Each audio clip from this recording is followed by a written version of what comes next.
Before the Dragon Warrior, before the Valley of Peace, there was Qi.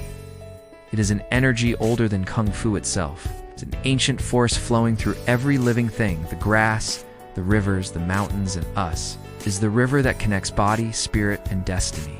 A power that can give life or take it away. For generations, its true nature was understood by only a few, hidden away from the world.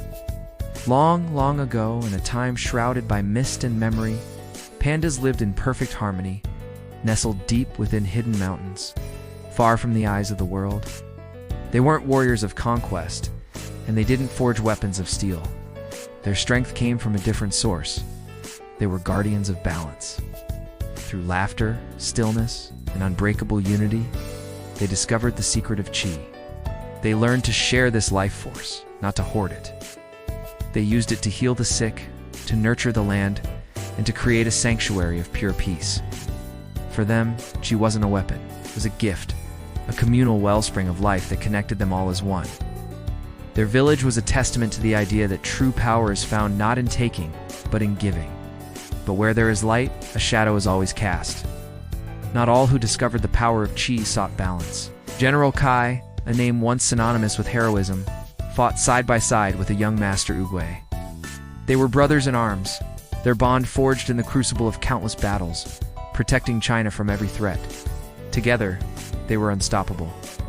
But their paths were destined to diverge. When Oogway shared the panda's secret of Qi with Kai, a darkness stirred within his friend's heart. Kai saw not a gift to be shared, but a power to be claimed. He became obsessed. He no longer wanted to borrow Qi, he wanted to own it. He developed a way to steal the Qi from others, draining their life force to feed his own ever-growing power. He turned the very essence of life into a weapon, leaving a trail of lifeless husks in his quest for ultimate strength. The hero was gone, replaced by a monster, consumed by greed.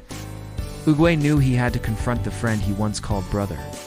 He journeyed to find Kai, not with an army at his back or anger in his heart, but with the heavy weight of wisdom and sorrow. The confrontation that followed was a battle of ideals, a clash that would echo through eternity. It wasn't just fist against fist, it was Qi against Qi. Oogway, channeling the collective healing energy he had learned from the pandas, fought to preserve life. Kai, wielding the stolen Qi of others, fought to conquer it. Their battles shook the very foundations of the mountains and rattled the spirits of the ancestors. Power against purpose, greed against generosity. In the end, Oogway, seeing the abyss into which his friend had fallen, made a terrible, heartbreaking choice. To save the world from Kai's insatiable hunger, he banished his former brother not to a prison of stone, but to the spirit realm, a dimension between worlds, hoping he would be trapped there forever. But power, especially power born of obsession, never truly forgets. As Kai was pulled from the mortal realm, his form dissolving into ethereal green light, his voice echoed a chilling promise across dimensions: he would return. He vowed to take the Qi of every master, including Oogway's, and escape his prison. Oogway felt the weight of that promise settle upon him. He knew this wasn't an end, but a postponement. He understood that his own power, the power of a warrior, was not enough to truly defeat Kai. A different kind of strength would be needed.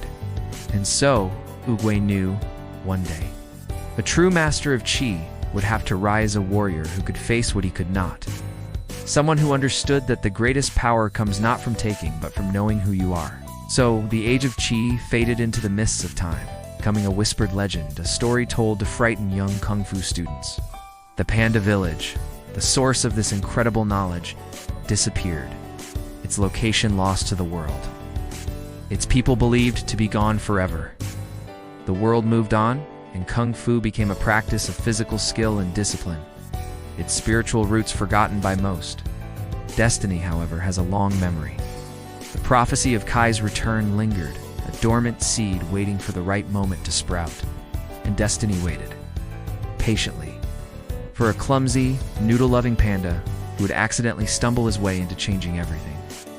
Thank you for watching this deep dive into the lore of Kung Fu Panda.